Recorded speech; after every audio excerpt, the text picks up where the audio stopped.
ಇನ್ನು ದೇಶದ ರಕ್ಷಣಾ ಕ್ಷೇತ್ರದಲ್ಲಿ ಮತ್ತೊಂದು ಮಹತ್ವದ ಮೈಲಿಗಲ್ಲನ್ನು ಸೃಷ್ಟಿ ಮಾಡಿದ ಭಾರತ ಪಾಕ್ಗೆ ಸೆಡ್ ಹೊಡೆಯೋದಕ್ಕೆ ಡಿಆರ್ಡಿಒನಿಂದ ಏರ್ಶಿಪ್ ಪ್ರಯೋಗ ಯಶಸ್ವಿಯಾಗಿದೆ. ಆಕಾಶದಿಂದ ದೇಶದ ಮೇಲೆ ಕಣ್ಗಾವಲು ಇಡುವಂತ ವ್ಯವಸ್ಥೆ ಇದು. ಏರ್ಶಿಪ್ ವ್ಯವಸ್ಥೆ ಅಂತ ಇದನ್ನು ಕರೀತಾರೆ. ಅದು ಡಿಆರ್ಡಿಒ ನಡೆಸಿದಂತ ಪ್ರಯೋಗ ಯಶಸ್ವಿಯಾಗಿದೆ. ಭೂಮಿಯಿಂದ 17 ಕಿಲೋಮೀಟರ್ ಎತ್ತರಕ್ಕೆ ಹಾರುತ್ತಾ ಭೂಮಿಯನ್ನ ಕಣ್ಗಾವಲು ಮಾಡಲಾಗುತ್ತೆ. ಭಾರತವನ್ನ ಕಣ್ಗಾವಲು ಮಾಡಲಾಗುತ್ತೆ. ಭೂಮಿಯ ವೀಕ್ಷಣೆ, ಗುಪ್ತಚರ, ಕಣ್ಗಾವಲು ವಹಿಸೋದಕ್ಕೆ ಇದನ್ನು ಬಳಕೆ ಮಾಡಲಾಗುತ್ತೆ.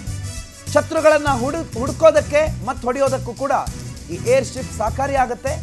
ದೇಶದ ರಕ್ಷಣಾ ಕ್ಷೇತ್ರದ ಮತ್ತೊಂದು ದೊಡ್ಡ ಮೈಲಿಗಲ್ಲಿದೆ. ಇದೇ ಏರ್ಶಿಪ್ ಸುಮಾರು 17 ಕಿಲೋಮೀಟರ್ ಎತ್ತರದಲ್ಲಿ ಹಾರ್ತಾ ಇರುತ್ತೆ. ಭೂಮಿಯನ್ನ, ಗಡಿ ನಿಯಂತ್ರಣ ರೇಖೆಯನ್ನ, ಪಕ್ಕದ ಪಾಕಿಸ್ತಾನವನ್ನ, ಇಲ್ಲಾಗಬಹುದಾದಂಥ ದಾಳಿಯನ್ನ ಎಲ್ಲವನ್ನ ಇದು ಸರ್ವೆಲೆನ್ಸ್ ಮಾಡುತ್ತೆ.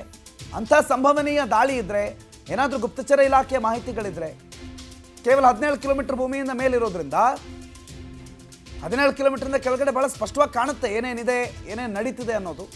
ಹಾಗಾಗಿ ಭಾರತದ ರಕ್ಷಣಾ ವಿಚಾರದಲ್ಲಿ ಒಂದು ದೊಡ್ಡ ಮೈಲಿಗಲ್ಲಿದು. ಡಿಆರ್ಡಿಒ ನಡೆಸಿದ್ದಂಥ ಏರ್ಶಿಪ್ ಪ್ರಯೋಗ ಯಶಸ್ವಿಯಾಗಿದೆ. ಈ ಏರ್ಶಿಪ್ನ ಮುಖಾಂತರ ಸಂಭವನೀಯ ಅಟ್ಯಾಕ್ಗಳನ್ನು, ದಾಳಿಗಳನ್ನು ಮತ್ತು ಗುಪ್ತಚರ ಮತ್ತು ರಕ್ಷಣೆ ವಿಚಾರಗಳನ್ನು ಕಣ್ಗಾವಲಿನಲ್ಲಿ ಇರಿಸಬಹುದಾಗಿದೆ.